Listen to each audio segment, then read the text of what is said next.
Namaskar, everyone. Welcome to Swadharma Talk Part 3 of 6. And thank you for joining us again. Today's topic is the power of thinking. I can.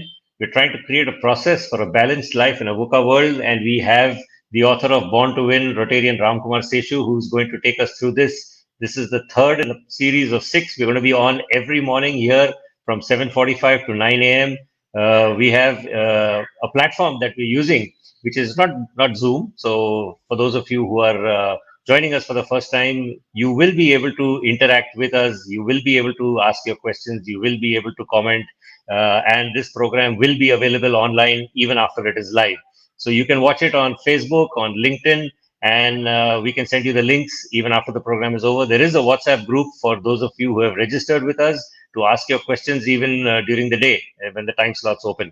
So, without wasting too much of time, let me introduce our host actually for the morning, Rotarian Lakshmi. Hello, Lakshmi. Good morning.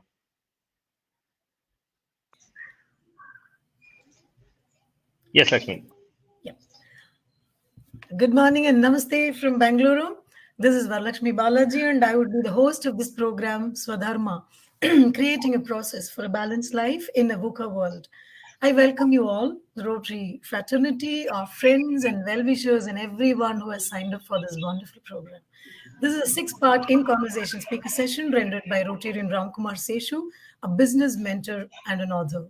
Ram is the author of Born to Win Process, which is based on decades of learning from the Upanishads and the Bhagavad Gita. The program has impacted over a lakh of entrepreneurs and corporate executives. His philosophy of I can, you can, and we can, based on the principle of Aham Brahmasmi, has been successfully implemented for over 4 decades. His signature program is Enough is Enough. Dimag ki batti jalao, take charge of your life. He is now on a mission to empower and create a million entrepreneurs by aligning their Ichcha Shakti, Jnana Shakti, Kriya Shakti, and Manas Shakti. Here is an opportunity to interact with him on this topic, the power of thinking I can in a world of competition, uncertainty, or conditions, etc., etc.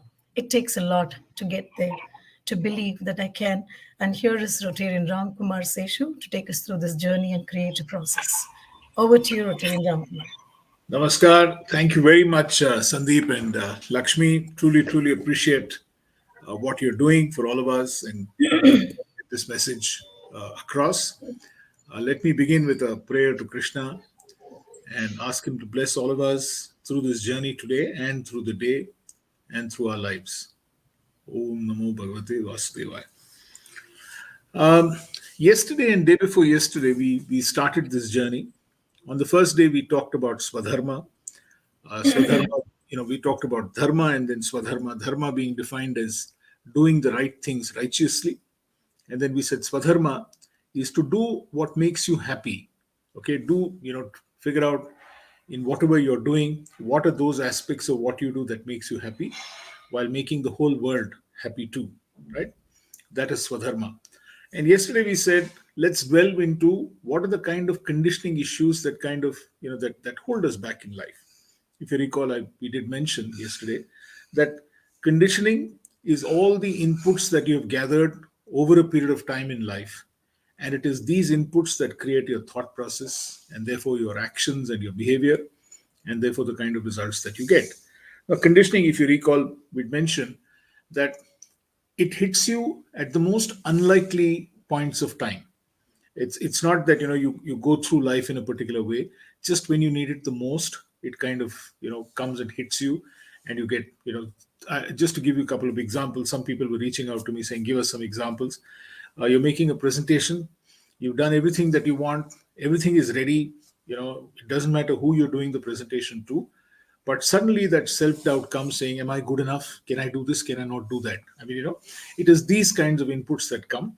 And yesterday we discovered a way of overcoming your conditioning issues by changing your entire thought process. So we said, seek help from someone, go reach out to people, develop a macro vision, which is what Swami Chinmayananda's message to all of us is that, look, develop a macro vision around your Swadharma and make sure that you go and work on that. Make the mind a slave of your heart.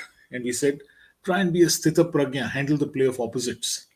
And most importantly, eat that frog. Don't allow whatever is holding you back to continue to hold you back. Address it, face it early in the morning, get it out of the way so that the rest of the day you can work on your macro vision, your Swadharma. So, continuing on this particular journey, right? Today we said, let's talk about how can we continue with this thinking. Once you addressed your conditioning challenges, how can you make think I can a part of your life? Now, let me tell you how I discovered this entire think I can. Some of you know perhaps that I was a terrible, terrible student. I mean, I was a nightmare for my parents, for my teachers in school. I just didn't like to study. Okay, and I was one of those kids. I just didn't study. I mean, now when I look back, I really don't know what was those conditioning inputs in my life. Maybe I was being compared too much to people. I have really no idea, but I didn't study. Okay, till I was doing my final year of masters, and all my life, mind you, I have been a complete failure. I failed in fourth, I failed in seventh, I failed in 11th, and I had to repeat my first year BA, and then life was a mess. Okay,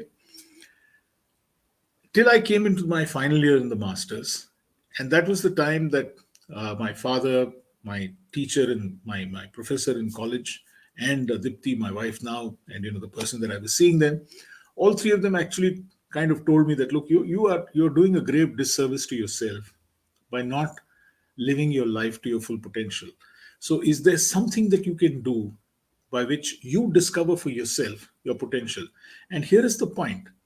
You see, all that we do today, all that we're doing in the last 2 days, and what we're going to do today and perhaps in the next 3 days, is that are there any silver bullets? Are there any easy prescriptions? Are there any, pop a pill and suddenly tomorrow morning I'm going to get I can? No, I'm sorry, it doesn't work like that. What really we need to understand is that you are going to get exposed to a certain thought, but you need to walk that walk. Lakshmi, Sandeep, Sharada, me, we're all there to help you in that walking process. We're all there to, say that, hey, don't worry, we're there with you. But the walk has to be done by you. And that is something which is very, very important. So that's the time when I discovered the mahavakyas from the Upanishads. And one of them that stuck in my mind was a mahavakya called Aham Brahmasmi. And I said, my God, this is so powerful, which means I am the creator of my own destiny. Okay. And I said, this is something which is very, very interesting. Okay. So, Sandeep, if you'll help me by pulling up the first slide of today, and I want to share with you the 4 interesting mahavakyas. There are quite a few more, but these are the 4, what they call the mahavakyas from the Upanishads. And the first one is Prajnanam Brahman, which means consciousness is Brahman. Okay. Now it's very, very interesting. It says pure consciousness of wisdom is the highest truth. And from this comes the whole concept of Satchidananda. Sat is truth, Chit is consciousness, Ananda is happiness. That means if we were to figure out a way of working with the truth in a conscious way, we will become happy. Look at the power of this entire Mahavakya. And the second one, I am Atma Brahman, which means the self is the Brahman. Okay, and the first one, incidentally for you guys, is from the Aitreya Upanishad of the Rig Veda. The second one, I am Atma Brahman, that is the self is the Brahman, is from the Manduka Upanishad from the Aitreya Veda. This self is the Brahman. And the third, which is to me very, very interesting, which is Aham Brahmasmi, and we'll spend a little time on that I am the Brahman. Okay, this is from the Brihadaranyaka Upanishad from the Yajurveda. I am Brahman, I am divine. And of course, the last one, which is very, very popular, Tattvamasi, which is thou art that, which is from the Chandra Yoga Upanishad. Now, these Mahavakyas, in many ways, there is this whole theory of volition that we talk about today. That if I want to do something and if I'm committed to doing something, then I will do that. Okay. Sandeep is aware of one very interesting fact that this year, for instance, in the Rotary Club of Bangalore, and I'm just going to give you a couple of live examples of this. The president of the Rotary Club of Bangalore and a dear friend of mine, Pradeep Rao, both of them took it upon themselves saying that we will induct 52 people into the club and we will take the strength of the club to 300 and beyond. Now, it seemed to be an impossible task. And when they decided to do this, they just went about it in in a manner that got us to 300 just before we rung in the new year this year. Now, this is the power of volition. And these four mahavakyas teach us this very simple thing. So, the power of volition means that look at if there is a deep personal commitment to do something in life, then you will do it. You will not get into any no's, you will not get into a situation where there are these obstacles from the mind that come and hold you back in life. And it was this vakya that is aham brahmasmi, that is, I am the creator of my own destiny, that came and made such a huge impact on me. Okay, this whole business that look, it is me, I take responsibility for my destiny, I create it for myself. Okay, and this is the whole power. Tomorrow we will talk about karma and the theory that everything is preordained and predestined. But today I just wanted to be with me now when I'm saying I have the power to create what I want to create in my life. I have all that it takes for me to do what I'm going to do that. So I am the master of my destiny. I create my destiny. I am aham brahmasmi. And that is the whole point. So one of the questions that keeps coming is, what if when I'm working on what I want to work on, what if I don't meet with the success? Which is all right. Which is perfectly all right. If you recall, in the first session, we said it is perfectly all right to fall. It is only a person who walks that will fall. It is not a person who's immobile or sleeping. That is a guy who won't fall. So if you're going to walk, you will fall. That there is no doubt about. And I hope you do, because each time you fall, you can pick yourself up and you can start walking again. So if that sales lead doesn't go well, if that presentation doesn't go well, if that negotiation doesn't go well, if what you wanted doesn't happen, it's perfectly all right. Sit back, learn from it, and figure out how you can continue to work on your Swadharma. Remember one very important point. And this is something that Krishna tells us again and again in the Gita, that if you're going to be working on your Swadharma, if you're going to work on what makes you happy, there may be a little bit of a delay, but it is impossible for you not to meet with success. If you can pull up the second slide of the day, Sandeep. This is chapter 6, verse number 40.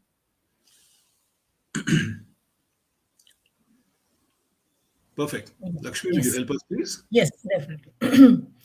Shri Bhagavanuvacha Parthanaiveha namutra vinashasthasya vidyate nahi kalyana kritkaschid durgatim tata gacchati. The blessed Lord said, O Arjuna, neither in this world nor in the next world is there destruction for him, none verily who does good, O my son, ever comes to grief.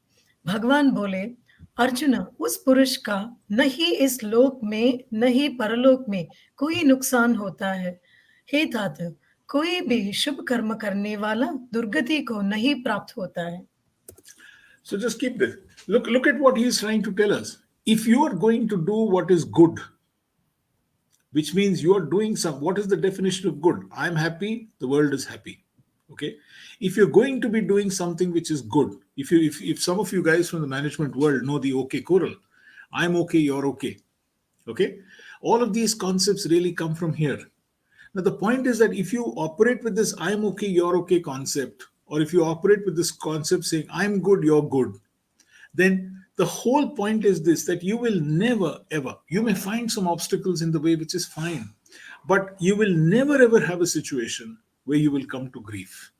Don't ever worry about it. There may be a little bit of a delay in what you're trying to do, but you will get what you want to in life. Keep this in mind when you're working on your Swadharma. This is so empowering for all of us, that when we work on this Swadharma that we've decided to work on, then life is going to be something that will give you the kind of results that you want. But is life going to be a complete, is it going to be a complete, as Virginia Woolf says, life is not a series, is not a series of gig lamps, it is an incandescent halo. So the point is that, does it mean that when you're working on this, you will, it's going to be easy? No, it's not. And that's why, when Arjuna asks Krishna another one, can we get the next slide, please? Okay. Chapter Arjuna 6, asks verse 1. Krishna this very, very interesting question. Lakshmi? Yes. Chanchalam hi mana Krishna brahmati balavrdridham dasyaham nigraham manye vayoriva sudushkaram. The mind verily is restless, turbulent, strong, and unyielding. O Krishna, I deem it as difficult to control it as to control the wind. क्योंकि हे कृष्ण यह मन चंचल और भ्रमतन स्वभाव का तथा बलवान और दृढ़ है उसका निग्रह करना मैं वायु के समान अति दुष्कर मानता हूँ. Thank you, Sandeep. So let's see if what is he saying? So Arjuna says, Krishna, all this is okay. Whatever you're telling me till now, 6 chapters, almost 1/3 of the Gita now, is great. Thanks, Sandeep. We can remove the slide. So the whole point is that if you see what is he trying to tell us, that Krishna, ठीक है, मतलब आप जो बोल रहे हो वो सुना हूं मैं, वो समझ गया, बट यार एक चीज बताओ मेरे को, माइंड इज रेस्टलेस. ये चंचल मन है, कैसे उसको काबू में ले आऊं मैं? All this is great. You're telling me that nothing will happen to me, nothing, no grief will happen to me when I'm working on my Swadharma, and great, I accept that. But Krishna, the point is that the mind is restless. It will keep jumping from one point to the other point. If supposing, for instance, I'm telling you now that look, I should have worn a yellow kurta today, right? While I'm talking to you guys, and hearing the word yellow, your mind will start wandering. And suddenly you're thinking of the yellow tulips, and before you know it, you've got Mr. Amitabh Bachchan in the yellow tulip field in Amsterdam, having a cavorting in that song. And I'm saying, hello, we're talking about a yellow kurta. Where have you run away with the mind? And that's the beauty of the mind. The point is that you cannot, it is restless. It has to be controlled. Because when you want to think something, when you want to think I can, then it's very, very important to figure out a way of telling the mind that, look, I want you to come under control. So is it impossible to control the mind? Well, it is possible to do so, but it requires a lot of an effort. Because each time that you think I can and you work on your Swadharma, it is possible that you will get derailed.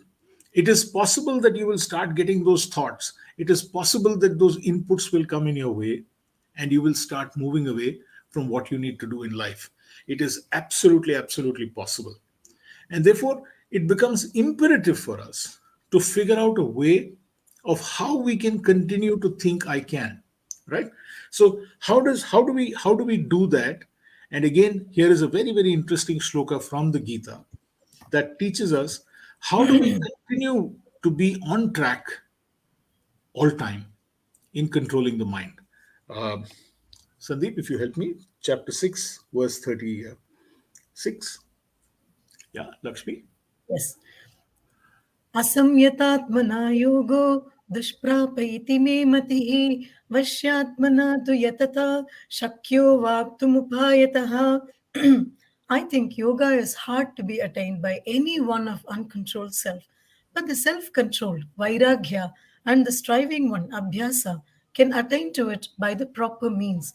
असंयत मन के पुरुष द्वारा योग प्राप्त होना कठिन है, परंतु स्वाधीन मन वाले प्रयत्नशील पुरुष द्वारा उपाय से योग प्राप्त होना संभव है. ये मेरा मत है. So, thank you, Sandeep. So the point is that when the word yoga is used here, yoga is obviously action in this context. That if you want to attain something, if you want to do something, okay, don't go by yoga as in the colloquial meaning of yoga right now, which is a whole host of exercises that we perform.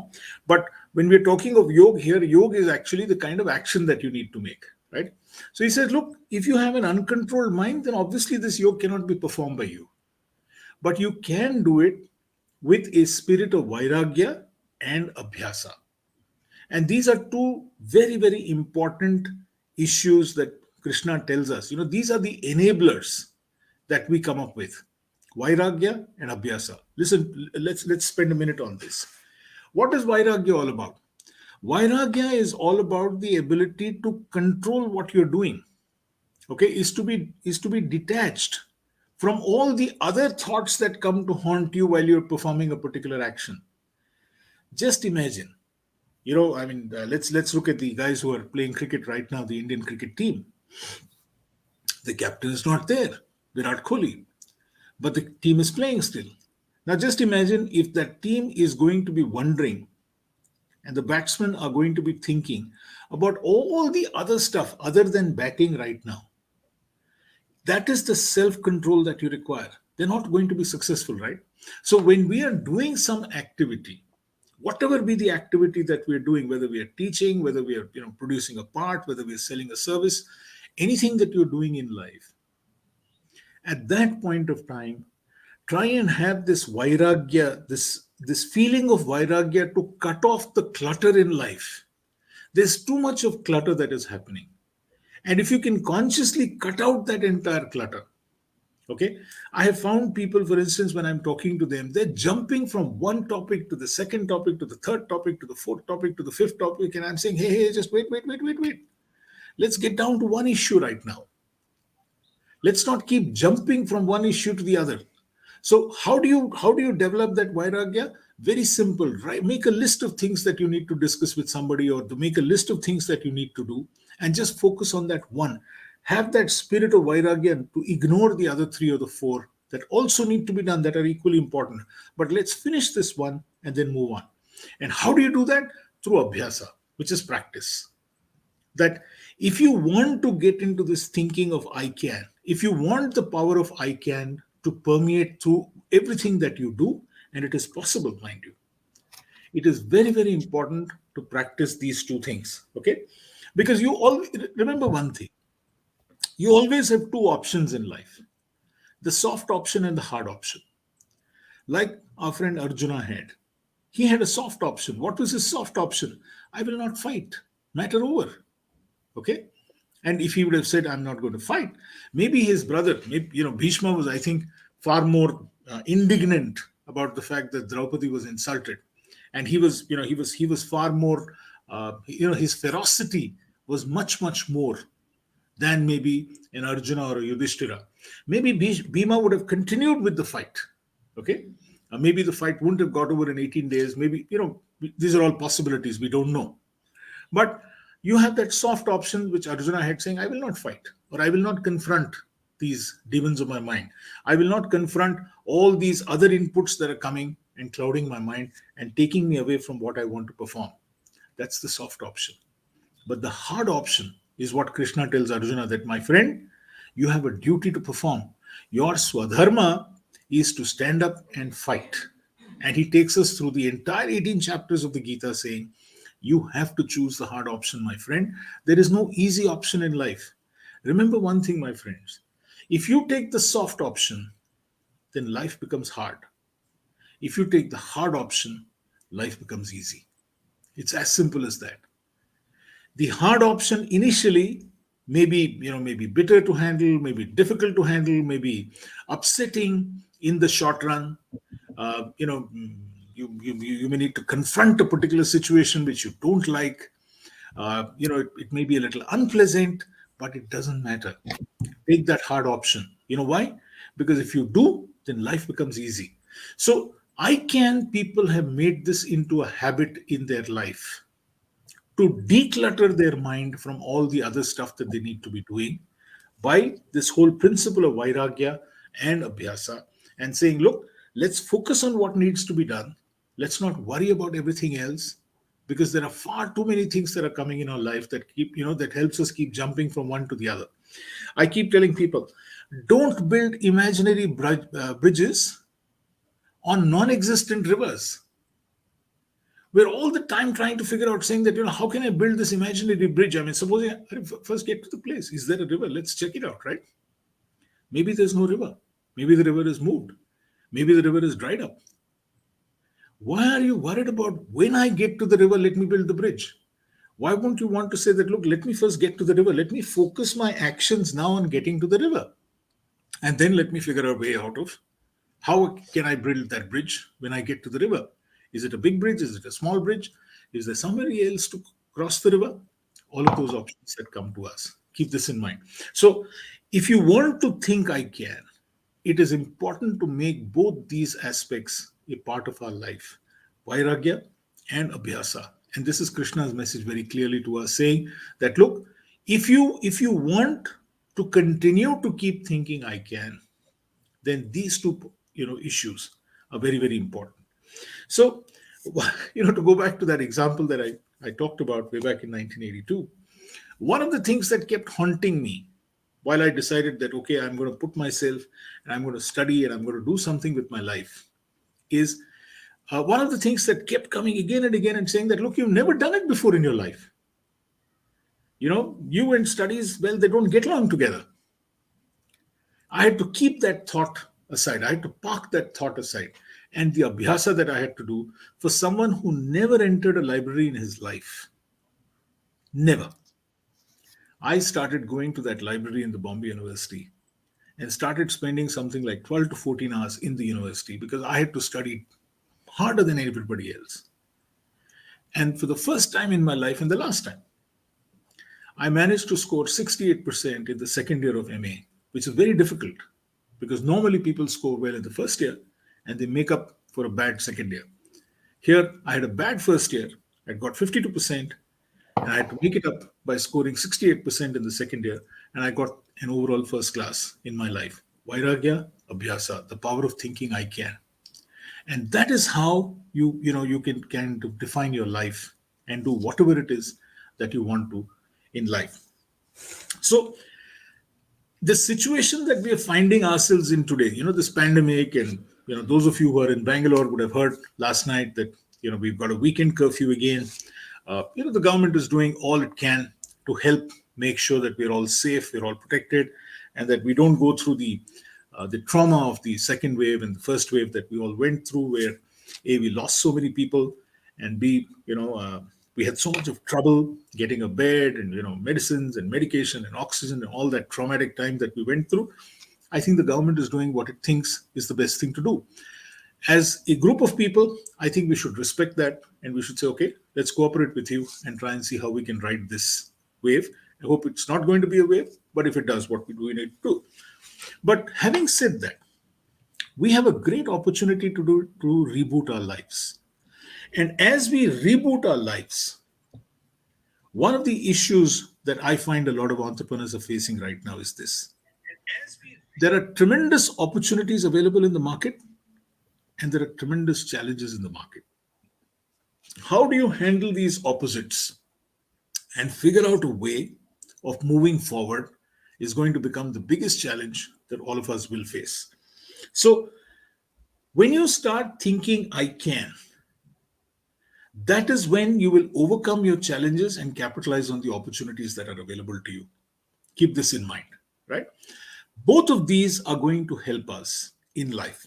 So let's go to another lesson from Krishna, which is chapter 17, verse 3. So as you see, we are not following a linear progression. We're jumping because I've chosen a couple of chapters, a couple of verses, which I think best illustrate this thought process that I want to share with all of you.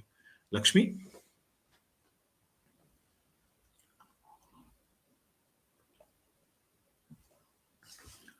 Lakshmi, are you there? Just a second. I think I'm on mute. Okay, go ahead, please. Yeah, I'm on mute. Just a sec. You're able to hear me? Yes, please, go ahead. Sattvanurupa sarvasya shraddha bhavati bharata shraddha mayoyam purusho yoyachaddasyeva saha. The faith of all humans conforms to the nature of their mind. All people possess faith, and whatever the nature of their faith, that is verily one they are. हे भारत, सभी मनुष्यों की श्रद्धा उनके सत्व, स्वभाव, संस्कार के अनुरूप होती है. इसलिए जो जैसी श्रद्धा वाला है, वही उसका स्वरूप है. अर्थात जैसी जिसकी श्रद्धा, वैसा ही उसका स्वरूप भी होता है. All right. So, thank you, Sandeep. So, the point is this. If you believe that I am an I can person and I want to, spread this whole issue of Swadharma that we talked about. I can, making the rest of the world happy. So spreading this feeling of you can, and then together all of us saying we can. Just imagine in the family, if the entire family is an I can, and you are leading a process by which everybody in the family is saying you can, and therefore we're all saying we can. Imagine an enterprise in which we are saying I can, you can, and we can. Just imagine how powerful this whole thing is all about. So the point is that when you want to get into this situation of rebooting your life, then you have to believe that you can do it. Because as he says, man consists of his faith. If you believe that you're going to be able to do something, then you will. So it starts there. You are what you believe. If you start believing that look, I have what it takes to overcome my challenges in life. I have what it takes to achieve whatever I want to achieve in my life. I have what it takes to capitalize on the opportunities that are presenting myself to me in my life. Then you will. And it doesn't matter what you're doing right now, how big your enterprise is, or how small your enterprise is, how tiny is it, or how big is it. It doesn't really matter. Because this is what you are. So the power of thinking I can. So it starts with this whole thing. Yesterday we talked about overcoming the conditioning challenges. Today I'm saying let's take it 2 notches up and saying, look, I can do it. And if you actually sit down and make a list of things in your life, I'm 100% sure that each of us who are watching this today can come up with a whole host of things that we did, which today in retrospect seem impossible. Or even when you attempted to do it, you thought that, look, this is impossible, we can't do it. So there are so many I can moments in your life that we need to start thinking of and start integrating it back into our life. So you start believing that, yes, I am an I can person. I was I can be I can today. I will be I can tomorrow too. Okay, keep this in mind. Now, here is a slight deviation I want to make. Whenever you think I can't do something, okay, ask yourself a simple question: is it I can't or I won't? Arjuna tells Krishna, I won't fight. It's not I can't fight. Because here is a guy who had the best of stuff with him. Okay, what a team from today's context. Hanuman sitting in the flag, Krishna driving the chariot, the finest horses. Look at the kind of equipment that he had. It was a blessed chariot. He had the Gandiva, he had the bows that he wanted, he had all the Vajra, he had all the training, he had all the skills. So it's never I can't do something, guys. It's always I won't do it. Why? I can't stems from the mind. I can't is external. I won't is from the mind. Because the mind says, look, I won't do it. So just remove these cobwebs. Start believing in yourself.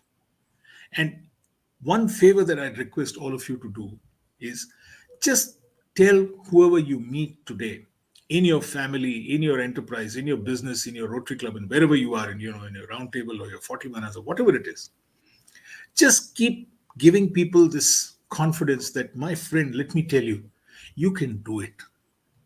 And I'm here to help you do that. If we can make this into a movement, there are so many things that we can achieve that, life itself becomes so much easier for all of us. So I want to introduce to you a concept which I work on, which is called the concept of the inverted paranoid. Okay. And where did I learn this from? Sandeep, if you can pull up chapter 6, verse 6. Go ahead.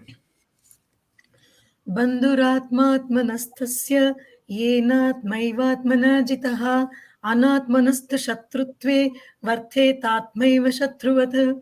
For those who have conquered the mind, it is their friend. For those who have failed to do so, the mind works like an enemy. जिसने आत्मा, इंद्रियों आदि को आत्मा के द्वारा जीत लिया है, उस पुरुष का आत्मा उसका मित्र होता है, परंतु अजितेंद्रिय के लिए आत्मा शत्रु के समान स्थित होता है. Right? Thank you, Sandeep. Now look at what we're talking about. that if your mind is your friend, then you become what I call an inverted paranoid. Okay, as an inverted paranoid, what does a paranoid say? A paranoid says that the whole world is conspiring against me, the whole world is out to get me. But just imagine if you become an inverted paranoid and say the whole world is conspiring to make me successful. Just imagine the power that you're going to unleash. Are you going to meet people who are not like that? Doesn't matter. But you believe in that. So, this whole power of belief that you have in yourself, you continue with that belief that, look, I am going to go and do what I want to do in my life. And if you become an inverted paranoid, you know what you're doing? You are empowering other people in your life. Keep this in mind. So let's work on this aspect and keep this in mind. Now, there's another concept that I want to move on from here, and it is the concept of the gunas. Okay, because this is another very, very important aspect of the Bhagavad Gita, that the Gita introduces us to this whole concept of the gunas. Okay, that what is a guna? Well, I'll just explain to you in a while what are these gunas, but let's pull up chapter 14, verse 5, Sandeep and Lakshmi. Sattvam rajastamaiti gunaha prakriti sambhavaha nibagnanti mahabaho dehe namavyayam. O mighty armed Arjun, the material energy consists of three gunas, modes: the sattva, goodness; rajas, passion; and tamas, ignorance. These modes bind the eternal soul to the perishable body. He Mahabaho, sattva, raja और तम ये प्रकृति से उत्पन्न तीनों गुण देही आत्मा को देह के साथ बांध देते हैं. Fantastic. Thanks, Sandeep. So, what I mean, if you can just imagine something, okay, that these are three, color strands, okay, and these strands are what bind us in life. Acharya Vinoba Bhave calls them the three different color strands, and it is these strands that bind you together. Just imagine there is a white, there's a strand of wool or whatever it is, and there's a white, and there is maybe a gray, and there is a black, and these three strands bind us into the life cycle of every human being. Is it that you're 100% sattva? No. During the day, in your interactions, you will keep moving from one guna to the other. So let's understand these three gunas. Sattva guna, okay, sattva guna that we are talking about is about purity, is about calmness, is about life. It's in harmony. Rajoguna is about passion, it's about action. Okay, it's the gray shades in life. It's restless energy that is there within each of us. And tamas is about ignorance, is about inertia. Let's understand these three gunas, because this has a bearing on how much your I can will get impacted. Sandeep, can we pull up slide 6, 7, and 8? Yes, go ahead. We'll Yes. read all three at one time. Yes, yeah. Go ahead, please.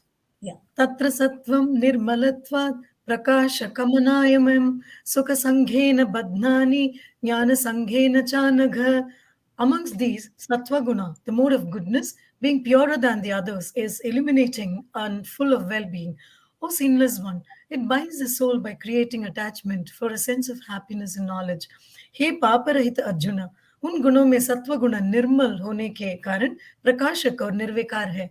वह जीव के सुख की आसक्ति से और ज्ञान की आसक्ति से बांध देता है. Chapter 14, verse 7. रजो रागात्मकं विद्धि तृष्ण संग समुद्भवं तन्निबध्नाति कौन्तेय कर्म संघेन देहिनम्. O Arjun, Rajoguna is of the nature of passion. It arises from worldly desires and affections and binds the soul through attachment to fruitive actions.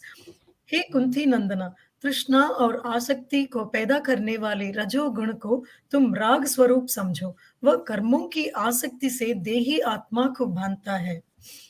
Chapter 14, verse 8. Tamasaddajnanajam viddhi mohanam sarvadehinam pramadalayas nidrabhi tanni badhnati bharata. O Arjun, Tamoguna, which is born of ignorance, is the cause of illusion for the embodied souls. It dilutes all living beings through negligence, laziness, and sleep. हे भरतवंशी अर्जुन, संपूर्ण देहधारियों को मोहित करने वाले तमोगुण को तुम अज्ञान से उत्पन्न होने वाला समझो। वह प्रमाद, आलस्य और निद्रा के द्वारा देहधारियों को बांधता है। Right? So pramadalasya. Wonderful. Thank you, Lakshmi. So what is he trying to tell us? Saying that, look, these three gunas are going to come and work with you on a daily basis. So when you are in a particular situation and you're working on your Swadharma or your think I can aspect or something that you want to accomplish today, you will have to respond or react or not react to a situation. So when you're working on something which is important, right, and there is something that comes in your way, some input comes in your way, some thought comes in your way, and this is bound to happen, right? At that point of time, is your response in a very calm, collected way? Then obviously it is that sattva guna of yours that is coming to the fore. Okay, keep this in mind. Is it something which is calm? Is it something which is enabling? Is it something which is, light? Is it a response and not a reaction? Then it is that sattva guna of yours that is coming to fore. Is it something which is hurried, which is very reactive and, very challenging? Then it is that rajaguna that is there within you that is coming to the fore. And if you go to the last one, that is, it is lethargic. You're not even reacting. You're just ignoring the situation. You're hoping that it will go away. Then it is the tamoguna that is coming into the fore. So so I have this audit that I ask people to do. Okay, that if it is happening to you today, that you're feeling very energetic, you're feeling very calm, then obviously you are summoning up the sattva guna, the responsive, the calm guna, to respond to the situations that are coming your way. But if it is that hurried, reactive kind of stuff that is happening to you in life, then it is obviously the rajaguna that is coming into play. And if you're avoiding the situation, if you're not confronting the issue, then obviously it is your tamoguna that is coming into play. Now, why is this important for us to understand? As I can people, remember one very, very important issue.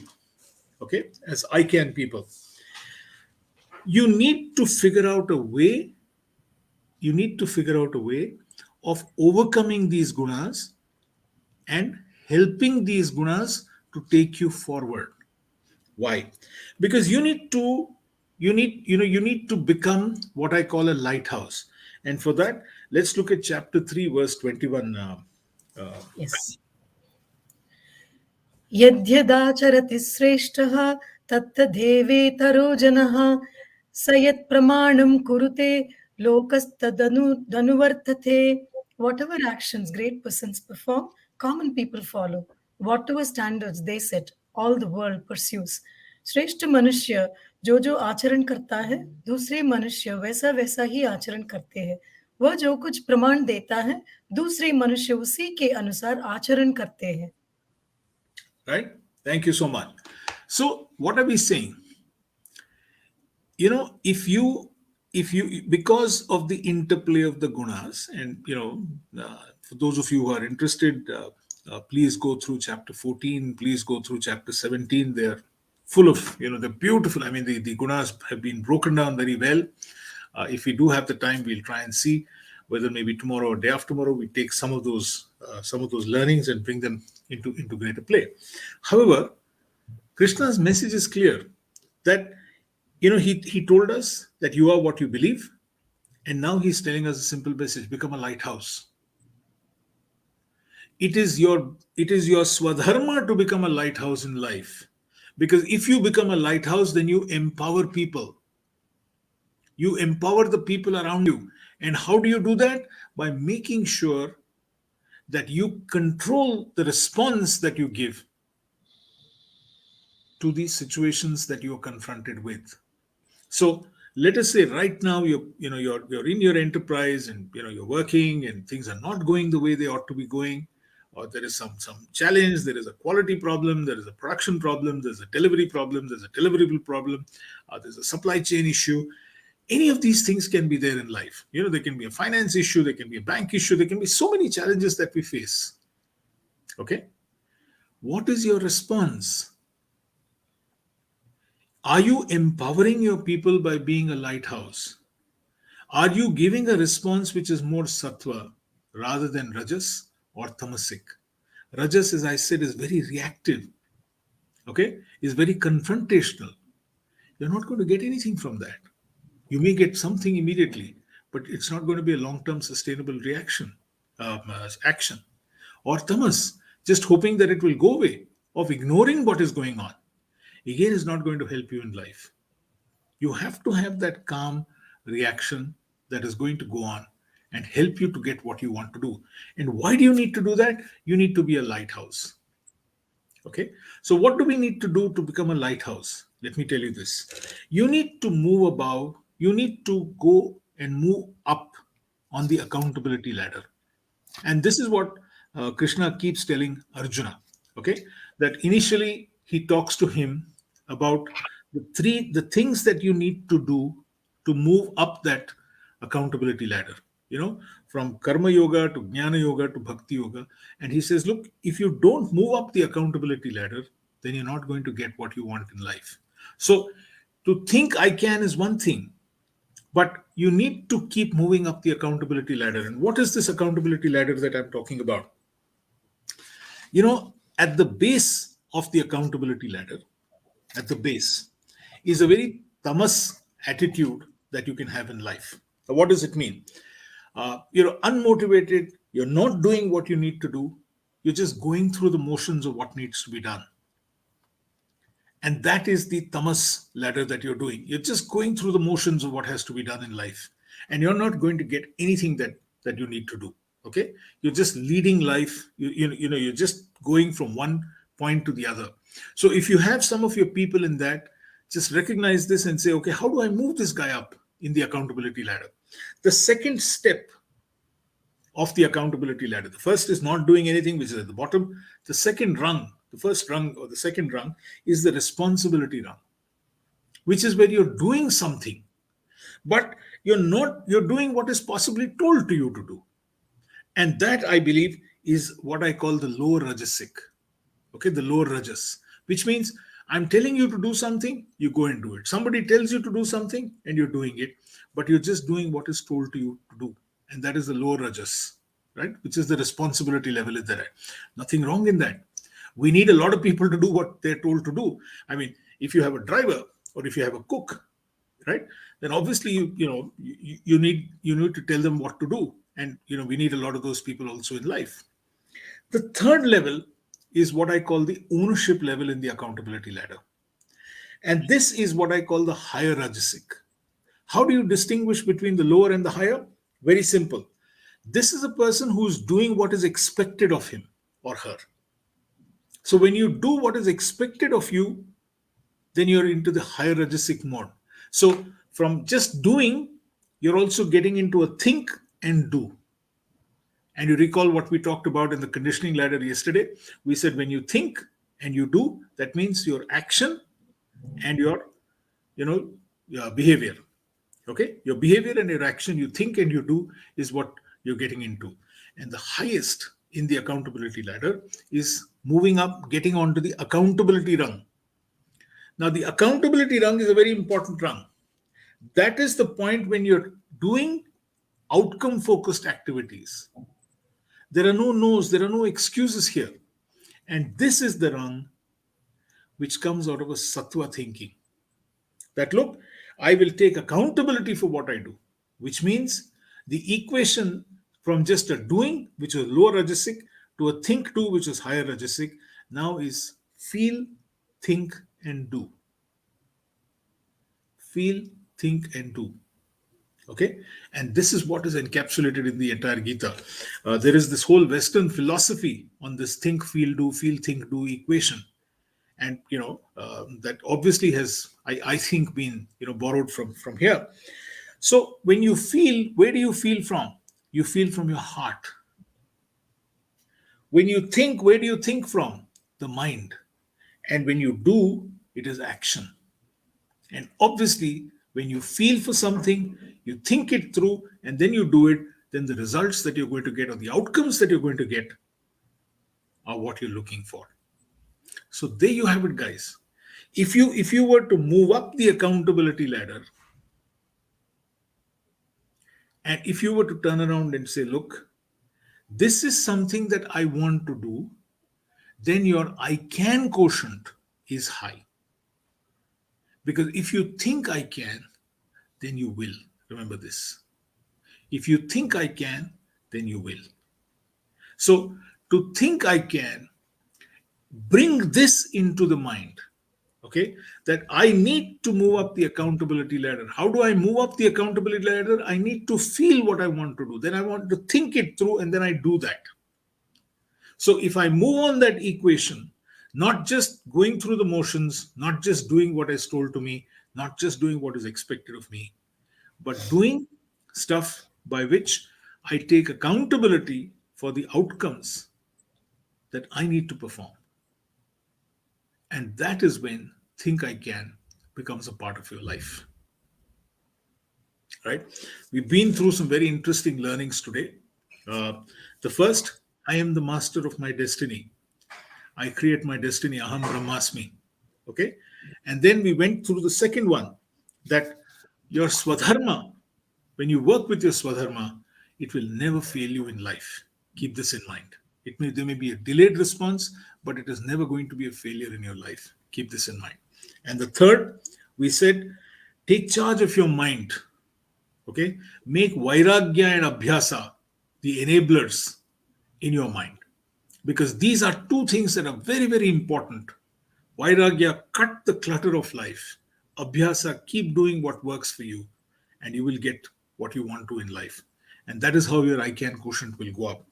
And then, very, very important, you are what you believe in.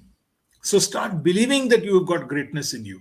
Start believing that there is divinity within you. Start believing that your Swadharma is the right thing that you're going to be doing. Don't listen to anybody else. Don't listen to that voice within your mind that is saying, maybe, may not be. You are what you believe in. And then finally, next, you become an inverted paranoid, because when you start believing in that, and you become an inverted paranoid, you finally become a lighthouse. You start empowering people. Remember, what is the beauty of this lighthouse? The lighthouse is only giving direction to those ships in the choppy seas on how they can find a safe shore. The lighthouse does not drive the ship. The lighthouse does not pilot the ship. The lighthouse does not make it easy for the ship to come. It just gives them a direction saying that, look, here is safety. Come into the shore. How to come in from those choppy seas, how to get out of the storm is your job. But become a lighthouse. And that is what an I can person will be. And finally, if you were to do all this, then you move up the accountability ladder. We need more people on the accountability, at the highest rung of accountability today, on what you're doing. More importantly, if each one of us takes it upon ourselves to say, I am going to be on the accountability ladder today. And this is what I want to be accountable for. Then, mind you, you're going to be doing wonders with yourself in life. With that, we'll stop the talk. But if there are any questions, if there are any observations, then Sandeep, starting with you, and then Lakshmi, and Yeah. So that was an awesome session, Ram, and there is a lot of connect with all the modern day management philosophy that is doing the rounds, and now that you put it in that perspective, it becomes very easy to understand, things like Stephen Covey's second quadrant, what is important but not urgent, don't sweat the small stuff, multitasking is a myth. Focus on what's important. Lighthouse, when you spoke about Lighthouse and empowering, I was actually thinking social media and influencer marketing. So that is another version of that. Exactly. And finally, accountability levels. I remember reading Robert Greene's Mastery, where he says there are three levels that lead up to it. The first is apprenticeship, and then is performance, and then is mastery. So it exactly followed. So I think a lot of this modern day management Western philosophy is actually coming out a lot, and we had these learnings with us. It was right there for thousands of years.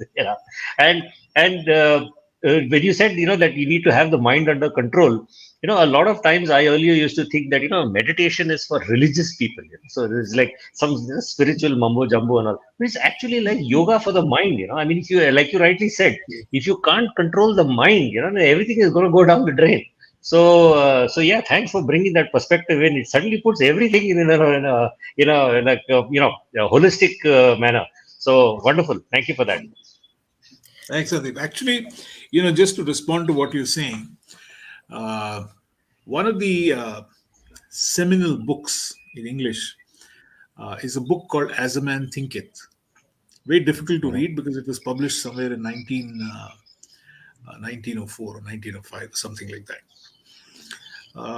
Somebody has now found out something interesting. A lot of those philosophies are actually based on some of the Yoga Sutras. Well, yeah. Okay? And this is something that Wayne Dyer, one of the greatest thinkers of modern, English. He openly admits that a lot of it has come from Indian philosophy. Exactly. So what happens is that if you see our ancient Indian philosophy, the point is that there is a great emphasis on action. And there is a great emphasis on enabled action. This is the difference, Sandeep. I've read. I mean, I can't say I've read a lot, but then I've read some amount of philosophy that emanates from the West, and some of them is very, very good. Okay, but Indian philosophy is philosophy that enables action. Which you can go back and take home and practice today. That's the whole beauty. Wonderful. Lakshmi? Yes, Lakshmi. Wonderful session. Amazing. I know I have to. In 1/2 an hour, 45 minutes, if you can bring so much into it, that I call as a miracle. It's magic. It's really magical. That's, comes from my heart. Second, in fact, when you said that inverted paranoid, I suddenly came with something. So at every point, I'll ask myself, what is your IP address? What are you thinking now? Is the world conspiring against you or is the world helping you? So I just question, what's your IP address, Lakshmi? Oh, yes. Then I say, okay, I'm an inverted paranoid. Oh, right. Then go ahead. I mean, it just came to my mind when you said, so I'll use that phrase, IP address. Now to my questions. I mean, very mundane questions. You were talking about the hard options. What if the hard options that I take is going to affect somebody in my life? I mean, once again, I'm coming to this because living a normal life, in a family and everything, there are many, many questions that come up like this. For instance, I don't know. You're the Bhishma in this. If Krishna had told Arjuna that Arjuna, you're also going to lose your son in this war, would Arjuna have taken up the war? Well, I think I have a feeling that when this is an interesting question and a thought that has presented itself many times. When he shows him the Vishwarupa Darshanam in chapter 11, and Arjuna sees all the important warriors from both the sides entering into his mouth and dying, and he makes a mention that I can see Bhishma, and I'm quite sure that realization would have hit him also, that he's seeing people from his side, he's seeing his father-in-law, he's seeing his son, and he's seeing a whole host of people hurtling to their death in that entire episode. And I think that's the reason why he takes another 6 or 7 chapters, because I think it hits Arjuna, and I think Arjuna's fear actually comes from there, because at one point of time in that he says that, look, I'm bewildered. I'm getting scared. Can you please revert back to your original form? Because suddenly he sees the future. When you see the future, you get very worried. You get very scared because there's nothing you can do to stop it. There's nothing that you can do to prevent it. You know, and I guess he had got a glimpse of that, and that's why Krishna takes a few more chapters to kind of calm him down and get him to do his swadharma. You know, so I ask this question is like there are many times I feel, my children would tell me, Amma, you're a social justice warrior. And when I don't come back after lunch, they'll say, I'm even inside the complex. They'll say, Amma, what if somebody hits you? This is the thing. There are many things that we don't do because there is something, the family component, there are outside, yes, in business, it goes by the rules of business. There are things you can still do, though you don't feel like doing. But when it comes to relationships, family, I think I believe the entire equation changes, is my thought. That's where this question originates from. And one more question. Vairagya and Abhyasa, very beautifully explained, and 100% is what is needed. But how, when luck plays, how do I handle that?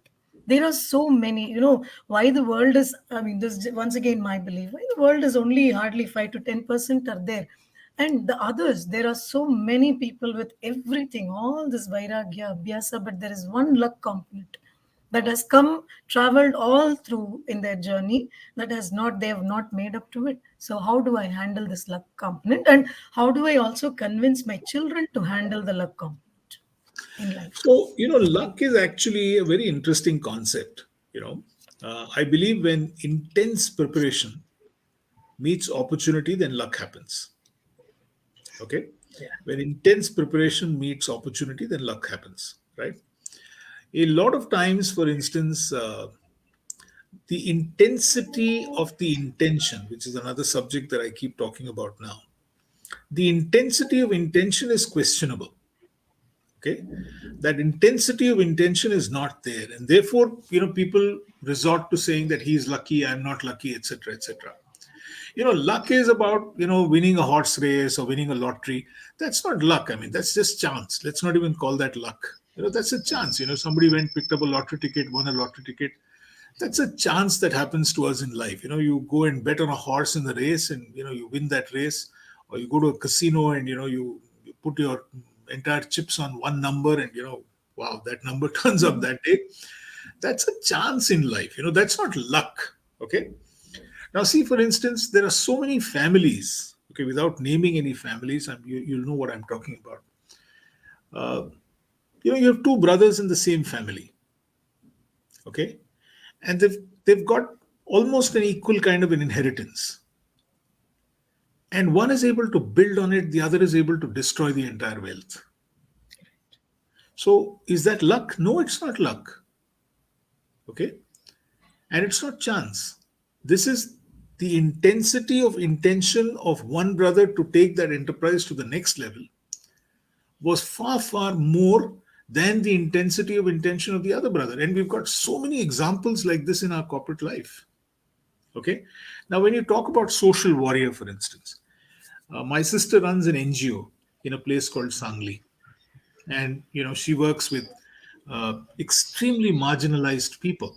She works with commercial sex workers who she's getting them to get organized for the last 30 years or so more. She works with them. She works with men who have sex with men, and so many people like that. All really, really marginalized people who have been forgotten. In the early burly of life. Initially, she gave us a lot of scares. Believe me. Because there was a lot of violence and there was a lot of physical threats and stuff like that. Okay, but today is situation has come when the system has started respecting her and saying that whatever you do, we will. This lady is not going to back down. She is not politically connected, nothing. But it is one of the largest organizations that's run. She's been awarded by the UN Human Rights, and so many things now. Right? But that's the whole point of this courage that you really require. Even if you're running a social enterprise, even if it is a great risk, please be careful. Don't do anything foolish. Make sure that you have, people who are backing you at that point of time. Okay, but after you do all of that, you don't have to back down. Okay, don't take risks which are unnecessary. Okay, that's the point that I'd like to make. Super. Any questions from our audience today that you'd like to pull up, Sandeep, or Yeah, Yes. there are quite a few questions. Lakshmi, you want to Yeah. identify which ones, and I'll put them up on Reshma. screen. Reshma is again here. I actually want to know reach Vairagya, but don't want Abhyasa because then you get into the rut again. Reshma's latest question. I want to? Yeah, I want to that's it. know to reach Vairagya. Yeah, it's here.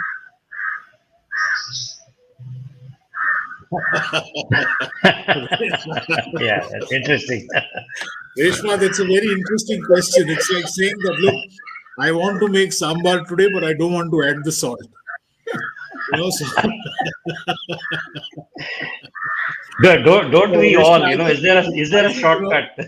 yeah, I think, Reshma, it's a great question that you asked, and I'm so grateful. Yeah.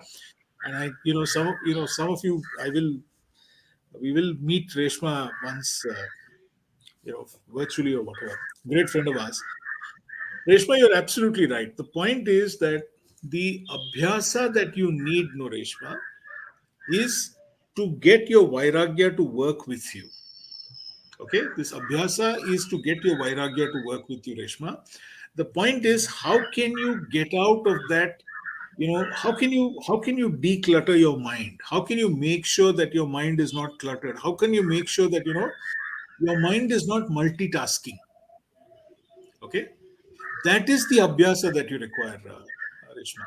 Okay, practice doesn't mean that you start doing 10, 15, 20 different things. No, all I'm trying to tell you is that if you want to continue to think I can, Reshma, then if your mind is now preoccupied with 5 or 6 or 7 or 8 different things, I'm saying that the abhyasa, the practice that you require, is to declutter it so that you can focus on one and get it over and done with. Okay, I'll give you an example of what I'm saying, Reshma. Supposing there are about 5 tasks that you need to accomplish today. Okay, I know that that you're in the process of getting your daughter married, so I'm going to use that example, Reshma, with your permission. And there are about 5 or 6 things that need to be done today. There's some shopping that needs to be done. There's some menu that has to be fixed. There's some music that's got to be organized. There's a venue that's got to be fixed, and so on, so on, so on, and so forth. Right? Now, if you keep jumping from one to the other, Reshma, you will not accomplish anything. But if you take one and say, okay, let me close the venue out right now. Yes, the shopping has to be done. Yes, the menu has to get done. Yes, the caterer has to be fixed. Yes, the music has to happen. All of that has to happen. But right now, let me make this into a practice of saying, let's get the venue out of the way first. So that is the abhyasa that I'm talking about. So will you make a list of it and say consciously between 11 and 12 today, I will only work on this one aspect and I will not allow conflicting thoughts to come into my mind and make me jump from one subject to the other. Okay, I will not allow WhatsApp to disturb me. I will not allow email to disturb me. I will not allow phone calls to interrupt what I'm doing. Okay, I will not listen to Ram Sheshu today when he's calling me and saying, what have you done on the menu? Right?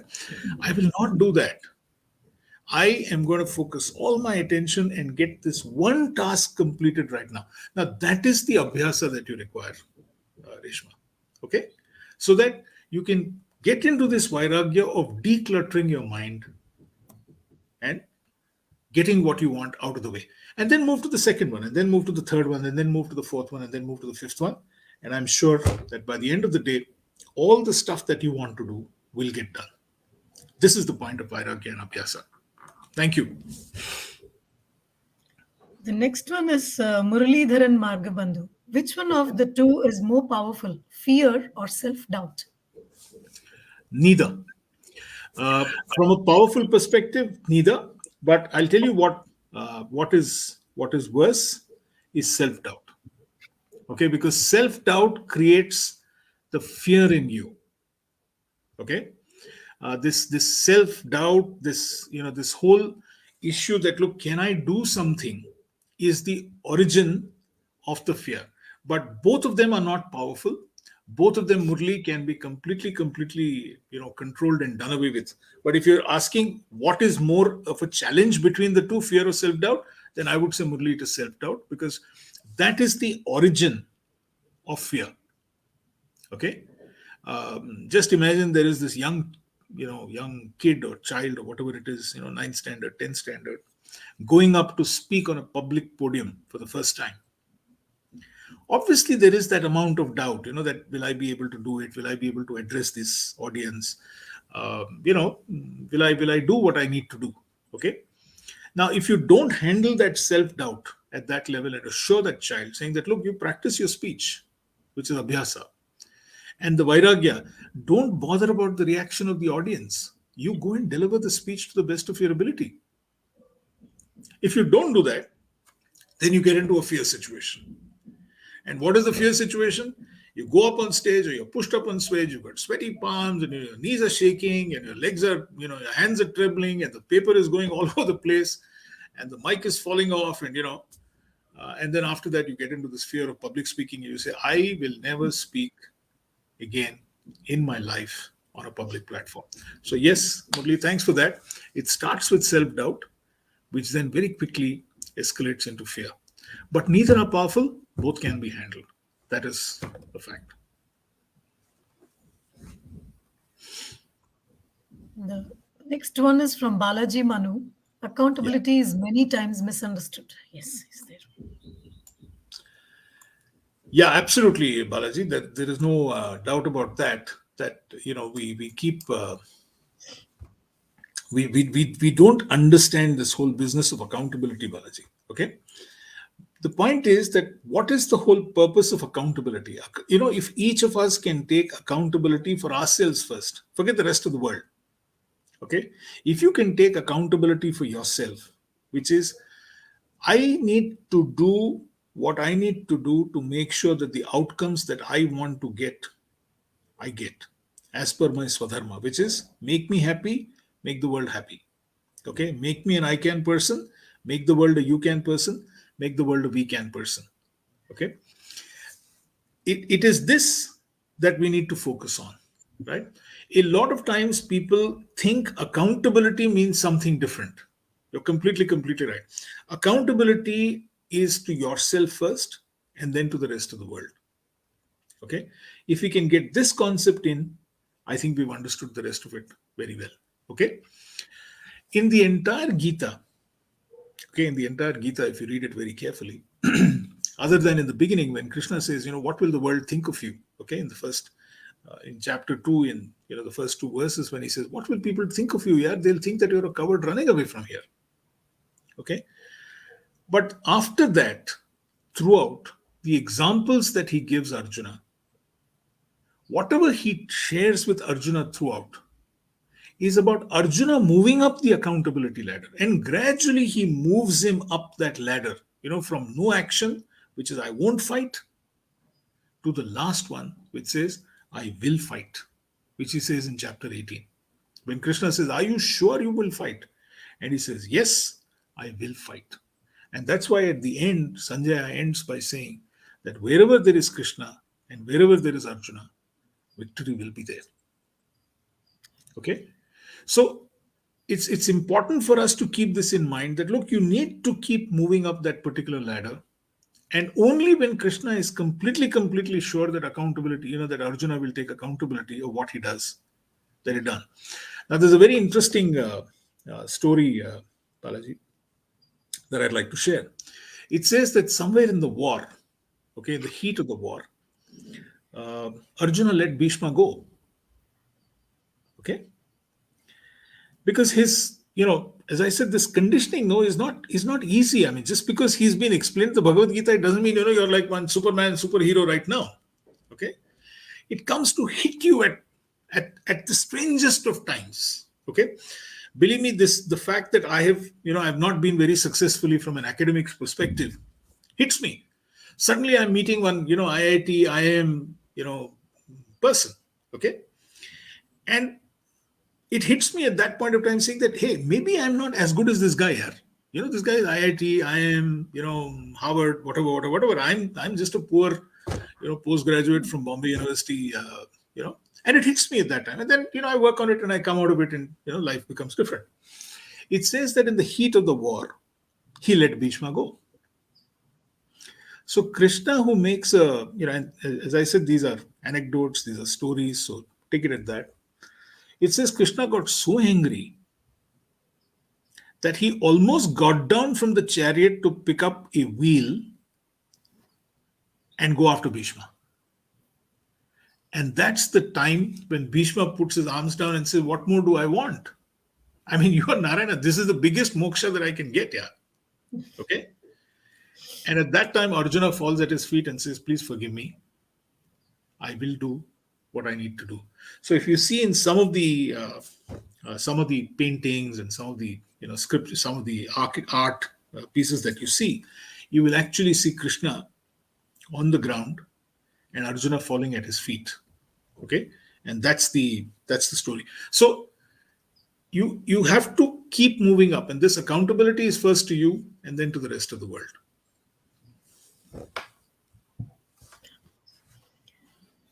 Next one is from Right Age. How to control the chanchal mind? How to control the chanchal mind? Chanchal mind. Chanchal mind. Oh, this is my good friend Shankar Nara. Shankar, this is all about, what we talked about right now is that if the mind is chanchal because it is jumping from one issue to other, and this is what we talked about with, I think, to Reshma's question too, saying, please make a list of things to be done, focus on one, okay? That's the practice. And the vairagya is to have the confidence that I will handle all the 6 things that need to be done, or all the 60 things, or all the 600 things that need to be done. Okay? But then figure out how you're going to focus on that one activity right now, and then do the second, and then do the third, and then do the fourth, because the mind will keep reminding you. And mind you, today's technology is so beautiful that even if you forget, there will be 100 people who will keep reminding you, saying, what happened to this, or what happened to this, or what happened to this, or what happened to that. And you keep jumping from, one activity to the other to the third.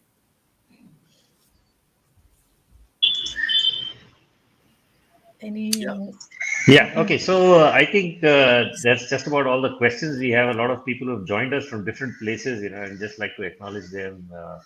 Watching from Uganda. Wow. Okay. Wow. Thank you. Thank you for joining in and watching. And yes, that's again from the gentleman at Right Edge. Yes. Yeah. Thank you for watching, Kavita, and glad you're getting a lot of knowledge and information from these sessions. Ram, here's another person. I think you probably know him. And Uday, thank you very much for watching in. Thank you. All right. Yeah.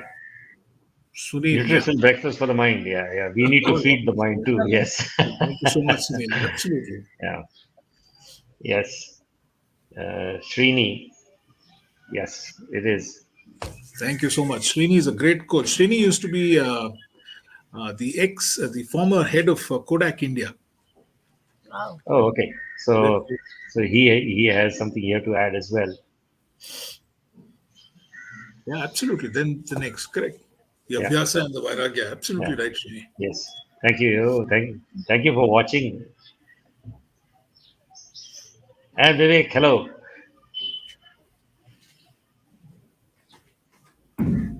Considered foolhardy, but Vivek, you're such a hugely successful human being. I must tell you, Sandeep, Vivek is one of the most amazing people I've met in my life. Not on this particular platform, but he has overcome some amazing personal challenges. Okay, and the enterprise that he runs today is an amazingly successful enterprise. He's one of the few people, Vivek.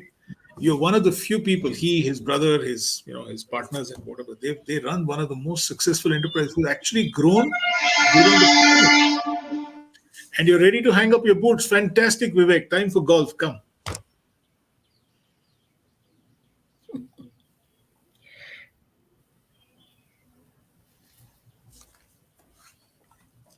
You're on mute. I'm on mute? No. No. Yeah. I said Hemang was he's a good friend and also a fellow Rotarian from Mumbai. Yeah. Oh, nice. Fantastic. Yes, we should. Fantastic. Yeah. Not That's happy. wonderful. Okay, Absolutely. so so that's it. Yes. I have a small announcement to make. We Oh, there's said one we'll more. have Yeah, there's one more from Ashok ji is also from Mumbai. He's also past president. Works a lot on global grants, and he's just about an expert. And with his guidance, when we were in Mumbai, we were actually able to do 4 simultaneous global grants for our club. So he really knows how to get things done. Yeah. Thank you for watching, Ashok ji. Yeah. Yes, All Lakshmi. right. So tomorrow we've got another very interesting session coming up. Tomorrow is all about karma and swadharma. Karma is again a often misunderstood word like luck. You mentioned, if everything is preordained in life, then why should I do anything at all with my life? Because there's somebody who's got a grand plan for me, and that grand plan is playing out right now. Therefore, so what do I? Why should I? I mean, what do I or why should I do anything? Let me just sit back and enjoy. Well, you can. If you've got your supply chain worked out, then you can definitely retire to the Himalayas and find a cave and be there in the cave. But then I'm sure that the supply chain will let you down. So tomorrow we'll talk about karma. What is this whole concept of karma, and how do you actually work on your swadharma, keeping in mind the fact that there is this whole karma, right? Karma is about past stuff, but karma is also what you do today. And how do you do today with your Swadharma? It's another very exciting session. So looking forward to meeting you all tomorrow.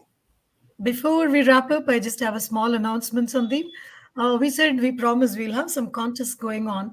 So the contest is this: we will be sending a worksheet. We have already sent for every day a worksheet that we have to do. Either you can do those worksheets or create your own worksheets and send it to us with my journey with Swadharma, a future path. You can write what you want to do in future and how you want to take what you've learned now in forward, going forward. We'll announce the winners. Please write to us. We'll send the mail ID to which you want to send it. Thank you. Okay, so that's it from us for today. And like I said at the start, this video will be available on these platforms on Facebook and LinkedIn. So in case you missed it in the morning or you saw only half of it and you want to come back and watch the other half, yeah, please do so. This is worth the time spent because this will actually make you more efficient. It's a lot of time people say, "Oh, I don't have time to do this and I don't have time to do that." It's like you sit in a car and you're driving and you say you don't have time to stop to fill petrol. Okay, so how far do you think you're going to go? So think about that. Make time for things that are really important, and I think it'll probably make you more productive and efficient. Thank you, everyone, for all of those who have tuned in and watched it live, and we will see you again tomorrow morning at 7:45. So how far do you think you're going to go? Thank you. Thank you for joining. Okay.